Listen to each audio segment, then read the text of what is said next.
रणधुमाळीमध्ये आलेलो आहोत।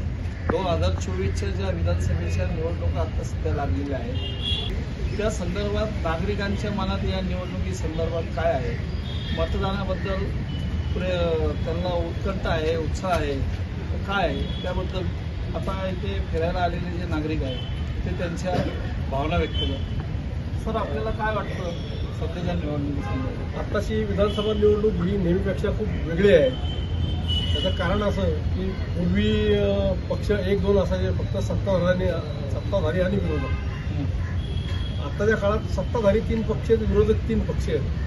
त्यामुळे आपण आपला कल कुठं द्यायचा हे फिक्स करण्यासाठीची ही 24ची निवडणूक आहे।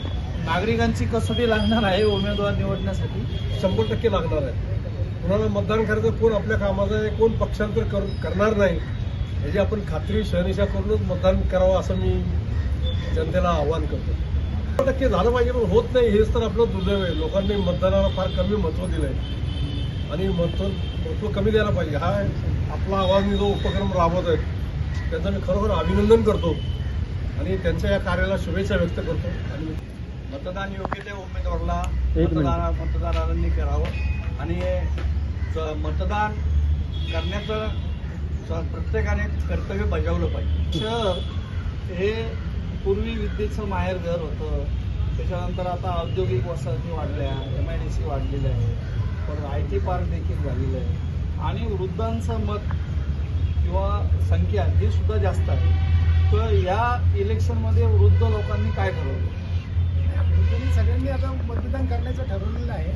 आता पूर्वी जसं हे विद्येचं माहेर किंवा पेन्शनर शहर म्हणून ओळखलं जायचं, तसं काय आता ते पेन्शनर शहर म्हणून राहिलेलं नाही आहे। आता सर्व समावेशक सगळ्याच ह्याच्यातले लोक इथं येऊन राहिलेले आहेत, सगळे व्यवसाय वगैरे करतात। तर मतदानाचा हक्क जो आपल्याला घटनेने दिलेला आहे त्याचा सर्वांनी हक्क बजावावा हेच माझे सर्व नागरिकांना विनंती आहे। 2004 ते 2014 पर्यंतचा कामांचा उरक आणि 2014 ते 2024 पर्यंत पुण्याचा झालेला विकास यावर आपण काय बोलतो? नाही, पुण्याचा विकास झालेला आहे ते 2004 पेक्षा 2005च्या नंतर फार जबरदस्त विकास झाला। त्याच्या 2004 पूर्वी तसा विकासाची फार गती पुणे शहर किंवा आजूबाजूचे शहर आहेत त्याच्यामध्ये नव्हता। 2005 नंतर एकदम स्विंग टाईप सगळं घटना पुण्यामध्ये घडल्या किंवा सगळीकडेच घडत गेल्या। आपण पेन्शनरांना व आपल्यासारख्या जे काही साठी पार केलेल्या नागरिकांना काय आवाहन करा? हो, मग नाही, आव्हान एकच राहील की आपण मतदान करावं प्रत्येकाने, जरी कुठली शारीरिक म्हणा कुठली अडचण न करता त्यांनी मतदान बूथवर जाऊन आपलं मतदान करावं। शासनाने घरी जाऊन देखील नाही, शासनाने घरी जाऊन जे मतदान केलेलं आहे ते चांगली गोष्ट आहे किंवा ज्यांना खरोखर बूथवर येणं वगैरे अशक्य गोष्ट आहे त्यांच्यासाठी शासनाने उत्तम सोयी केली। हे माझ्या मते ही पहिल्यांदाच सोय दिसते केली, ह्यापूर्वी कधी झालेली आठवत नाही मला। नागरिकांनी योग्य उमेदवाराला मतदान करावं आणि नागरिकांनी आपलं जे घटनेप्रमाणे मतदानाचा हक्क 100% बजावलाच पाहिजे आणि तो नाही बजावला तर ते ठीक होणार नाही, बजवावं असं प्रत्येकाला विनंती राहील।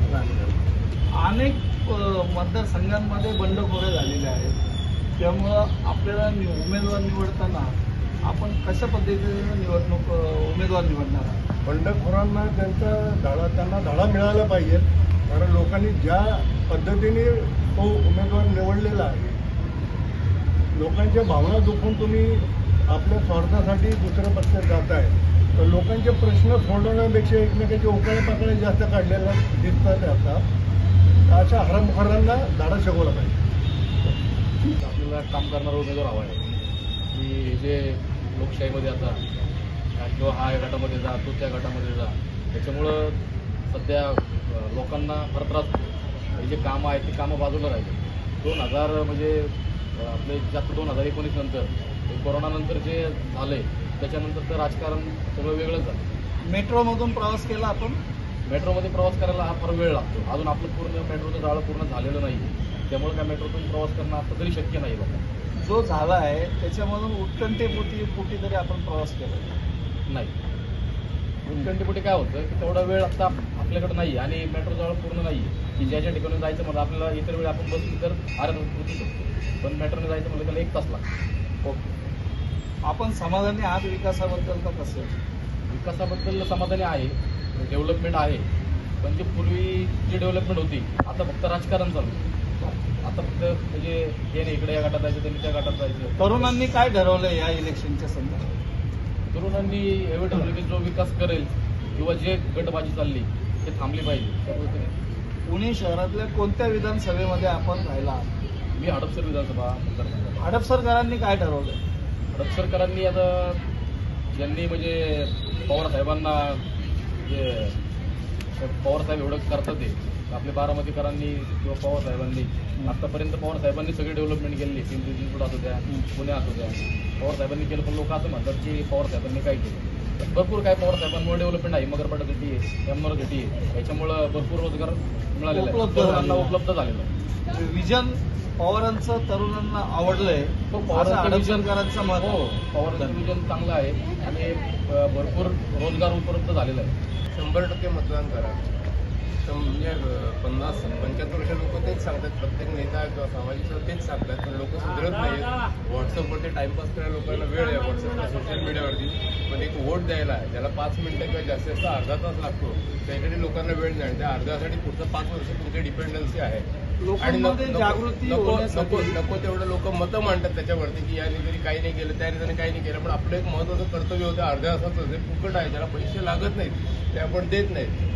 आणि 5 वर्षात जे ते उगाच चर्चा करू, उगाच आपली मतं मांडू, मग आपल्याला काही मतं मांडण्याचा अधिकार नाही. तुम्ही भले मत कुठल्याही पक्षाला द्या, कोणाला द्या, पण मत द्या. मत देणं जरुरी आहे. भले तुमचं सरकार येऊ किंवा नाही येऊ, पण मत देणं आग्रहाची विनंती आणि मत दिलंच पाहिजे आणि मत द्याच.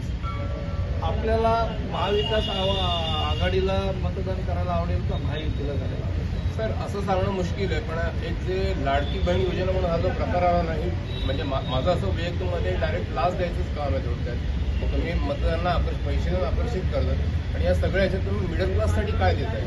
मिडल क्लास जो आहे, मी मिडल क्लासमधनं येतो असं मला वाटतं आणि माझ्याकडे बरीच लोकसंख्या आहे, त्यांच्यासाठी तुम्ही काय देता हे कळत नाही. एक म्हणते 1500, मग एक व्यक्ती म्हणते मी 2100 देतो, मग तुम्ही म्हणता 3100 रुपये देणार. हे लॉजिक काय आहे? ही डायरेक्ट लाच नाही आहे किंवा लाच भुरळ नाही आहे का हे कळत नाही. पैशाची भुरळ नाही आहे का हे समजून येत नाही. त्याच्यामध्ये आर्थिक गोष्टींचा पण सहभाग दिलेला आहे का? 7 लाखापर्यंत उत्पन्न आहे हे मला माहीत नाही. टेक्निकल नॉलेज मला माहीत नाही. मला माहीत नाही. त्यापेक्षा तुम्ही सर्वांना समान न्याय द्या, सगळ्यांना विकासाकडे न्या. प्रत्येकाचा स्तर. उमेदवारांबद्दल काय सांगाल तुम्ही? सर नाही एवढा अभ्यास. ओके. आपण निवडणुकीमध्ये आता तुम्ही ज्या मतदारसंघामध्ये आहात तिथे उमेदवार तुम्हाला माहिती असतील, त्याबद्दल आपलं काय मत आहे त्या उमेदवारांबद्दल? आता मी ॲक्च्युली माझं जे विधानसभा क्षेत्र आहे ते कसब्यात नाही. आमची धंगेकर खूप चांगली व्यक्ती, तर असणं देखील तेवढंच चांगलं आहे. दोन्ही व्यक्ती खूप चांगल्या, दोन्ही व्यक्ती 24 कॅरेट, म्हणजे लोकांसमोर प्रत्येक कोणाला मतं देऊ शकतात. आणि दोन्ही रात्री एका हाकेला धावून येणारी व्यक्ती आहे दोन्ही. नमस्कार प्रेक्षको, आज आपण सारसबागेमध्ये फिरायला येणाऱ्या नागरिकांच्या, मतदारांच्या प्रतिक्रिया जाणून घेण्यासाठी आलो होतो. या ठिकाणी जे काही नागरिक फिरायला येतात त्यांना मतदानाबद्दल काय वाटतंय त्यांच्या प्रतिक्रिया आपण आज घेतलेल्या आहेत.